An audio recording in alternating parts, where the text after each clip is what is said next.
You've probably seen heaps of viral videos coming out of Chongqing, and maybe you've thought, I want to go there. So here's 9 things that you must do in Chongqing, and I'll even throw in 5 things that you should not do under any circumstances, all from my personal experience, having just been there.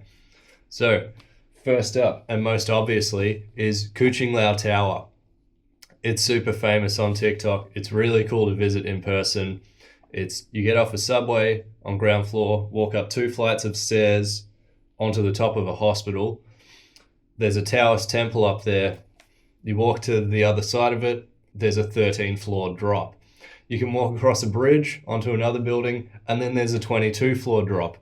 If you go back across the bridge into another building, down to the 8th floor, into a random car park, there's a special place you can go if you need to go to the toilet.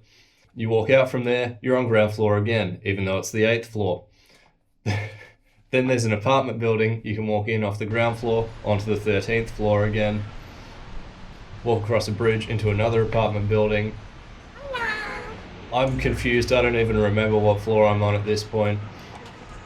But you can go down to ground, walk into another building, head up to the 22nd floor. You're back where you started. Now, you should go experience this because it's very cool. But if you don't have a tour guide, you will get lost. I had a great experience with 240 Hours in China. It's run by a guy named Guo Chongqing, who you may have heard of if you're interested in Chongqing on Instagram or Reddit.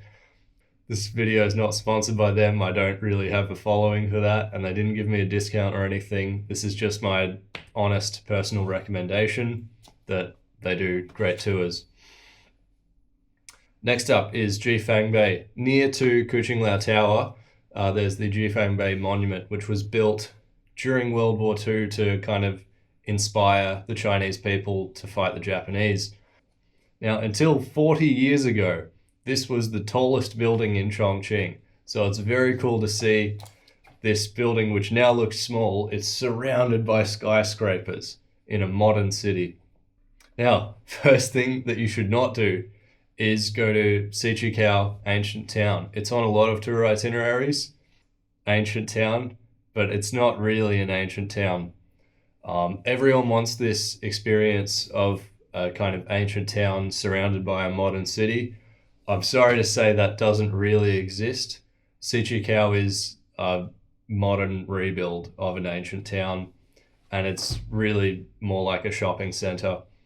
There's really nothing left from ancient Chongqing aside from some parts of the city wall and Hongya Cave. Kuixinglou is completely fake, and it's just a tourist trap. It's nothing but a shopping center with the facade of an ancient town.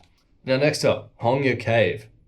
You've probably seen this place go viral as well because it looks really cool, especially from the outside and especially at night. And you should go see it from the outside at night. But like Kuixinglou Ancient Town, unfortunately, the inside is a rebuild. It's not actually an old town. It's basically just a tourist trap and a shopping center. A lot of these tourist attractions in China are unfortunately filled with shopping. They're filled with salespeople coming out trying to sell you stuff, and scammers as well. And it's all just overpriced junk. And if you really want anything that you find in these touristy places, you can probably just go into the regular city shops and find it for half the price. In particular, there's these tea shops which often have attractive girls handing out free samples. You try one, they say, come try some more. You go in, they're just giving you loads and loads of free samples. Maybe giving you some company, some nice conversation, until they sell you some tea at more than double the retail price, and they take a huge scoop so that you'd spend as much money as possible. But I would never let that happen. The Ascot Hotel, also known as the Raffles Building. It looks really cool, especially from different parts of the city. It's at the kind of edge of the city where the 2 rivers meet. Awesome spot. The building's huge. It looks cool. It looks just like the Marina Bay Hotel in Singapore. because it was made by the same architect. But once again, I didn't even go inside. You don't have to. It looks great from the outside. Another thing not to do is you don't need to go to the Happy Valley or Dream or Division theme park. It doesn't look that impressive. There's been some safety issues in the past, but I mean, like other places in Chongqing, it has gone super viral, probably because of the stepping walk would make a really great thumbnail. But there's not much there aside from that. And they have got shut down for safety issues in the past. You should also go on the cable car. It is a super touristy thing to do, but you get a great view of the city, the rivers, and it's kind of a step into the past of how people traveled around this city before all the bridges and the subway was built. Chongqing really is a unique city. It's got, these two rivers converging at the middle of it. The old city is in between them, and it's built onto a steep hill, which is what's created all of this ridiculous architecture. Speaking of, you should visit Elizabeth Station. It's also very famous on social media. It's where a monorail goes through a building. And this is connected to the next thing you should do in Chongqing. Take the metro. I think you should take the metro in any major Chinese city you go to, because it's great. It's very convenient, very, very cheap, fairly easy to navigate. And you should book a hotel that's near a metro station as well, because you're going to be walking between there and the metro quite a bit. It's honestly the best way to get there. And Liziba metro station as well, the monorail there has a great view, so you should go on it. But when you get off at Elizabeth Station, there's about 5 floors between you and ground, and they are full of shops, full of scammers, like many other tourist attractions in China, unfortunately. And they have signs pointing you the wrong direction so that you'll go into their shops and buy some crap. So ignore them, just go straight down to the ground floor, go out across the road to the viewing area, get your pictures, and then get out. Now, another thing you should not do, because you don't need to, is go to the Chongqing World Trade Center observation deck. And you should especially not pay 400 yuan to get one of those stupid rappel pictures, which everyone gets, and they're all the same. Instead, go to Susie's Sky Bar.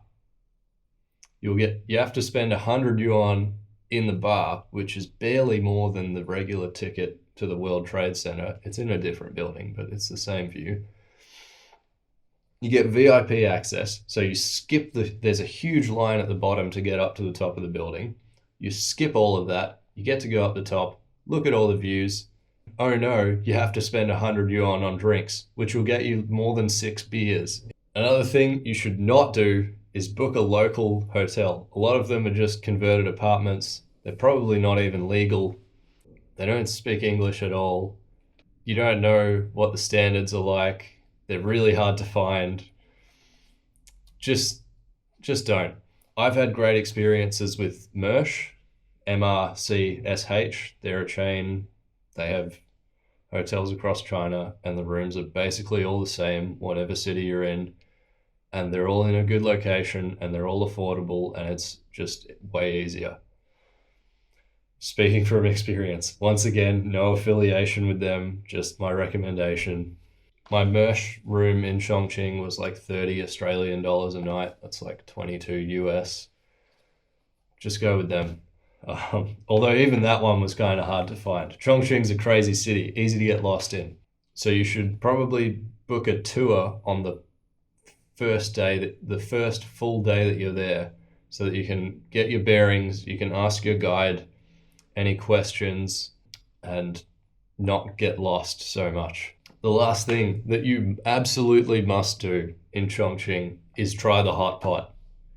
Chongqing is famous for having great food. All the places in China have different food. Chongqing food is very spicy, which I don't deal with that well, but you have to do it for the hot pot. Chongqing is where hot pot was invented, and it's really good. And it's also just a great cultural experience.